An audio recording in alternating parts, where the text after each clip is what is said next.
электен Йокшыбай авылында яшәүче Наримановлар кунакчылыклары белән аерылып торганнар.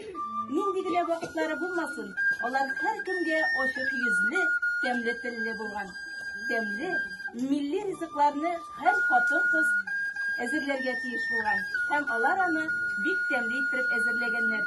Күреп торасыз, безнең бүген өстәлебездә әбиләребез, бабайларыбыздан калган тәмле милли ризыкларыбыз.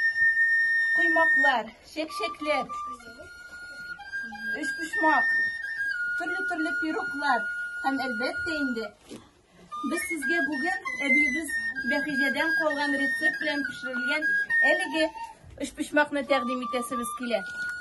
Өчпочмакны һәр кеше пешерә белә бит инде, шулай бит. Ә безнең әбинеке ул үзенчәлекле иде. Һәм һәр вакытта да аныкы тәмле чыга иде.